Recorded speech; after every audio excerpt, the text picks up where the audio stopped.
Maia, Maia, Maia, Maia, Maia, Maia,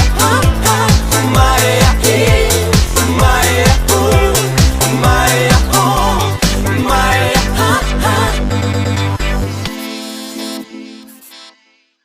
Maia. E hoje nós vamos falar de modernismo em Portugal.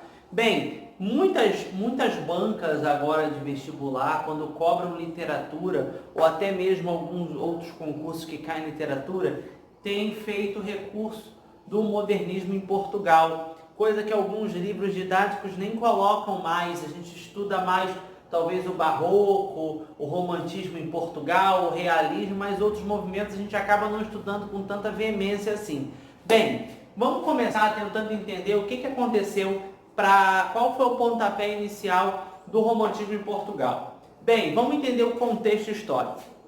Portugal estava vivendo o início de uma república. Nós temos uma monarquia que não estava funcionando, e aí essa república, ela começa, né, a primeira república com o Partido Democrático, vai começar em torno de 1910, começa aí ter um novo momento do governo. Então o país muda, sempre literatura vai caminhar lado a lado com a história, então se muda a história, muda todo o contexto, a forma de escrever e a forma que eles vão encarar a questão literária.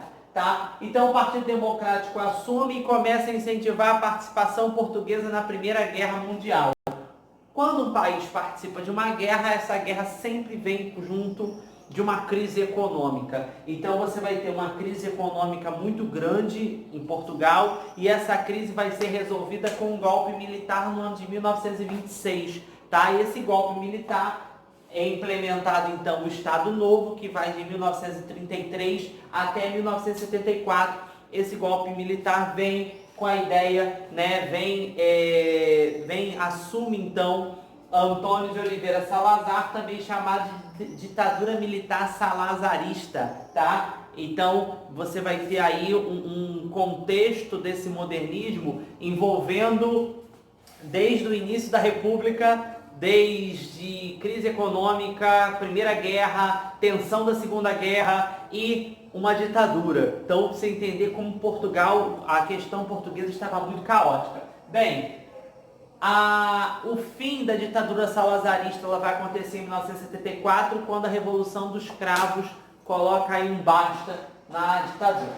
Bem, vamos entender as gerações do modernismo em Portugal. A primeira geração é a geração Orfeu, também chamada de Orfismo.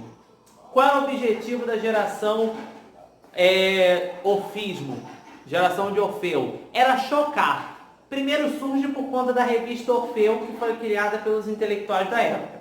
O mesmo processo que a gente já estudou, por exemplo, que nós olhamos no modernismo no Brasil, é chocar, mostrar uma nova forma de escrever, aconteceu em Portugal também. Então o objetivo era chocar a burguesia, era fazer uma poesia livre, sem aquela ideia que o parnasianismo veio trazendo, parnasianismo, simbolismo de uma literatura fixa, enrijecida, com aquela métrica, contando sílabas poéticas. A gente não tem isso. Tá? E era inserir Portugal nas tendências europeias, principalmente o futurismo. A ideia de vamos olhar para o futuro, vamos olhar para o progresso, vamos olhar para essas grandes evoluções tecnológicas que estão acontecendo. Então vamos inserir a escrita, vamos inserir toda a nossa literatura nessas tendências. Tá?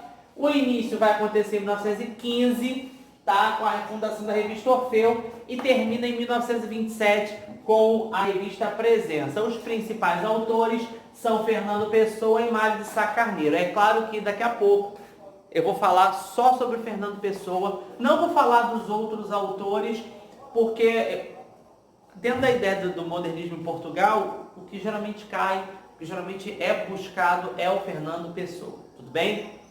A segunda geração é a geração Presença. Por quê? Elas começam com a fundação da revista Presença em 1927.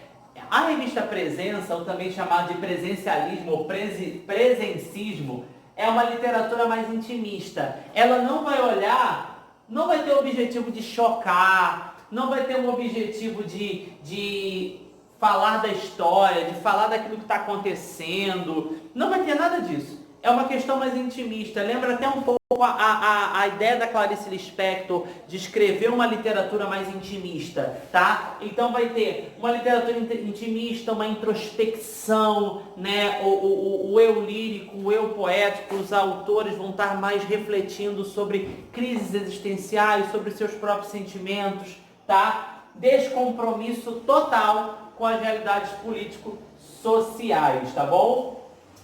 E, por conta disso, nós vamos ter uma literatura também nessa segunda fase voltada para a elite, o elitismo. O elitismo é algo muito forte para isso, tá? Início em 1927, término em 1940 com a eclosão do novo realismo. Então, o novo realismo em 1940 vai permitir que a literatura dê esse salto e já passe para uma nova escola literária, para uma nova fase do modernismo. A terceira fase, a segunda fase ainda, nós temos o Branquinho da Fonseca, José Régio, João Gaspar Simões como os principais autores.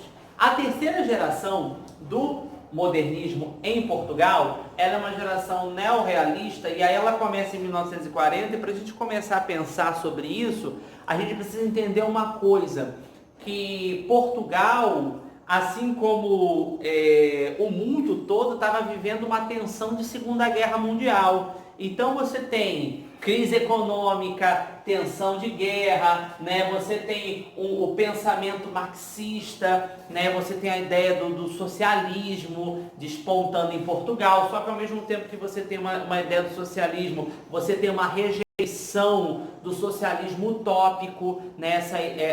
Esse pensamento do socialismo utópico, então você tem essa rejeição, você tem uma literatura completamente enganjada com os problemas sociais, diferente da segunda geração, a gente vai ter uma literatura completamente voltada para os problemas sociais, tudo bem? Então a gente vai ter essa tensão da Segunda Guerra. Os autores, Ferreira de Castro, Carlos de Oliveira, Fernando Namora, Alves Redol, José Carlos Pires e Virgílio Ferreira. Então, só para você entender bem as três gerações do modernismo, mas a gente vai dar uma ênfase maior no Fernando Pessoa.